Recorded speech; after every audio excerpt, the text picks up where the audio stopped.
Hi guys, welcome back to ajclubsport. So thank you very much. The last video where we were comparing the Gen 1 with the Gen 2 GR Yaris had a great success, and this is helping the channel start to go forward. And I was asking myself, what if, since the Toyota engineers have been asking the users what to do better on these cars, and they have showed that they have listened and they've, let's say, brought out some improvements in the new car. I mean, apart from the aesthetics, because I see that now the general assumption is that they don't like it so much, me neither, let's say, especially the front. I'm okay with the rear lights. So let's ask them through this video and more content. Maybe I can even write an official letter with your support. What could really matter for us in the, let's say, 2028 version? What would you really like to add to this car? Myself, I've got a few ideas, and it's not about looks as usual. So, point number one, it's about the suspension. I mean, this car deserves a lot more on the suspension compartment. So, point number one, it's not about stiffening the suspension. This is a rally car, and we want long travel. We want the dampers to be able to travel very much longer than they do, a bit like, for example, the Evo 9 did, and give you that poise on the road that whatever the bumps, the lumps, whatever you find out there, the car just stays put and soaks it in. And this way it gobbles up all the road, and you can concentrate on driving, also smoothing out the reactions. So how could they go by that? Well, I am a great fan of McPherson suspension, and well, up to WRC they're using these schemes, okay? And already the Evo many years ago had a McPherson rear that was actually a multi-link with other arms, but still it had a lot of travel. In the rear, we are limited nowadays. Whatever suspension you put in, the mechanical movement that the suspension can have is under 20 centimeters. And if you account for this is the total movement, you will not have that much once you've got your droop inside and the car is laying down. That won't leave enough space. So what could be done would be changing the subframes, front and rear, the positioning of the subframes, and personally I would also change the suspension scheme in the rear. Put tubular subframes. If these are a problem in production, you can make them aluminium. We will pay the premium for this. I'm sure we will all pay the premium for this, but make it right. Okay, I would say then bushings, and something has already been done on the current new version, the Gen 2, but I haven't tried it yet. I'm sure it could be harder still and bring a lot of improvement.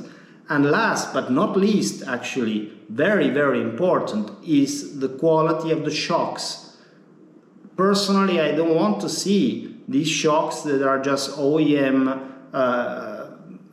large market shocks that have the concept of working inside the bump stop, having these progressive long bump stops. This is because they don't have the valving to cope with the proper job. But these products are out there on other more expensive cars, and they work because the damper is supposed to work in the damping range outside of the bump stops. That's where you start working. But the problem, the difficulty for them is that it takes more expensive, let's say, hardware and very good quality of dampers. That's why you buy the car and then you have to pay a premium of 3, 5, 10K to get some proper suspension on the car and make it drive the way it's meant. Proper suspension that also is not too stiff, because outside of the racetrack, if you put suspension that is too stiff, you will have this car that will just understeer. We saw also, I was just seeing before making this video on Instagram, the rally opening cars in Monte Carlo that are in these days. They're just like, yeah, there is ice, but they're just like understeering out of the road, and they have aftermarket suspension that obviously is too hard. So it's always a function of how much grip you have. So make a car with long travel suspension, a lot of bump, a lot of droop, with the wheels on the ground, please, please, please, and give this feeling of navigating the road, where you do have enough slow speed bumper rebound to keep the car in control, but also you have another valving set to do the high frequency, the high speeds of the bumps, and this will help the car to stay soft, comfortable, but actually work proficiently. Make it available aftermarket, because for sure this Bilstone kit is not going to cut it, because I know them very well, and this is not, you have to go to other kind of producers and make something specific, and it's already been done, so you just have to do it. And the other, second, very big macro point is the drivetrain. I won't talk of gearbox, I won't talk of the manual, of the automatic. I mean, that's fine for me, whatever. Both good options depending on the use case. But what, again, makes the difference in driving this car are the differentials. Okay, and I'll tell you why. This car, take away the center diff, we're talking of the axles, it has torsion differentials.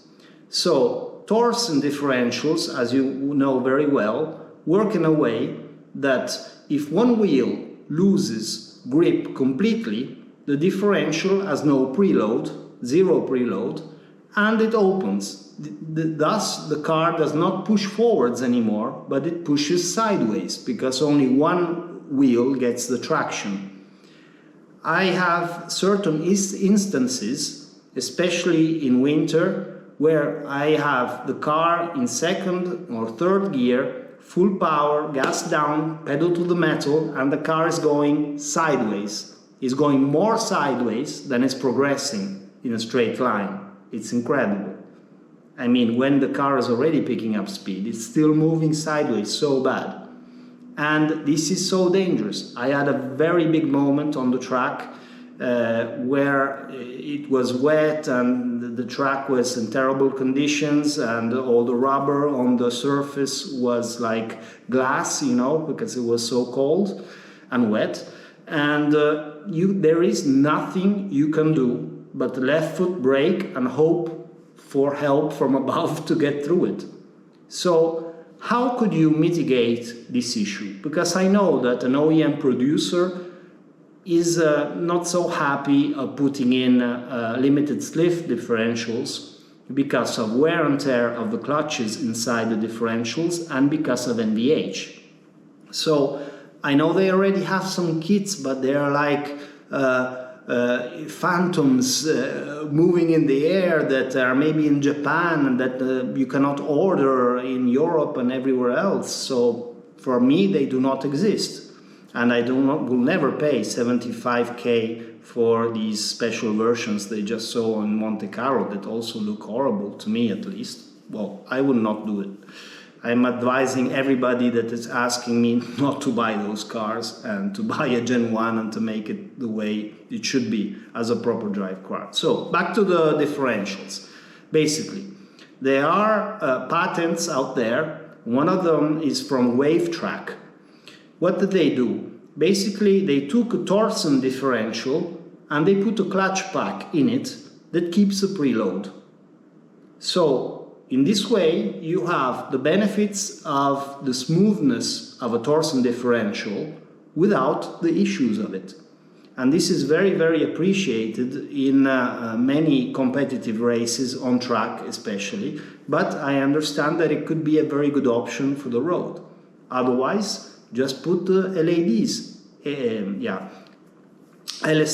and give us the possibility to spec them, to option them, or to buy them aftermarket if we really have to, because every time you touch the car, it's a lot of money, it's a lot of issues, and you have to find the garage that has got the competence to align and set up with the shims your differential in the right way, it's always a pain. So please, Toyota, listen to this, because this is a huge setback on this car. Last but not least, since next cars will all be with the new dash, please, let's see this new dash again and remaster it, because really it looks coming out from an 80s car and it's really not working for me. Not only the dash, the worst thing I see is the way this infotainment unit on the main central part is like standing inside a frame, like it's been done in my own garage, you know what? The other thing is the HMI. The HMI of the cockpit dash, that now is LCD, it's got so many digital gauges. I want to see analog, and I want to see the minimum and maximum, because if I'm driving, I want to know when I stop what's happened. I cannot be always looking if I go fast. So this is very important for me. And I really advise Toyota to listen to this, because they made a star of a product and there's so much market out there for it. Everybody's loving this and the Corolla. And there is the last 5% to do to bring to the market something that will remain in history like the best car. This is the Gen 1. I was talking with a friend the other day, Nigel, is the Evo 6. I still don't know what the Gen 2 will be, because I haven't tested it myself, but I already see the flaws, what's missing that we just talked about. So let's make the Gen 3 the car to have. Oh, last thing, also, please make it possible to go to a Toyota dealer and have this rebranded Motul 300V oil, engine oil we have also in Europe, please, because otherwise we have to go out or bring our own oil. We made a whole video and discussion on this brand, that brand. So Toyota uses Motul 300V 0W20, and all the tuners have moved up after a lot of tests to 5W30, and they use from 8100 to any other brand. But the point is that the parts are there. We are spending, we are paying. Please import the parts to Europe too. And then, God knows, maybe it will be very much easier to own one of these cars and to tailor them to your own liking. So that's all for today, and I hope you enjoyed it, and see you next time. Bye now.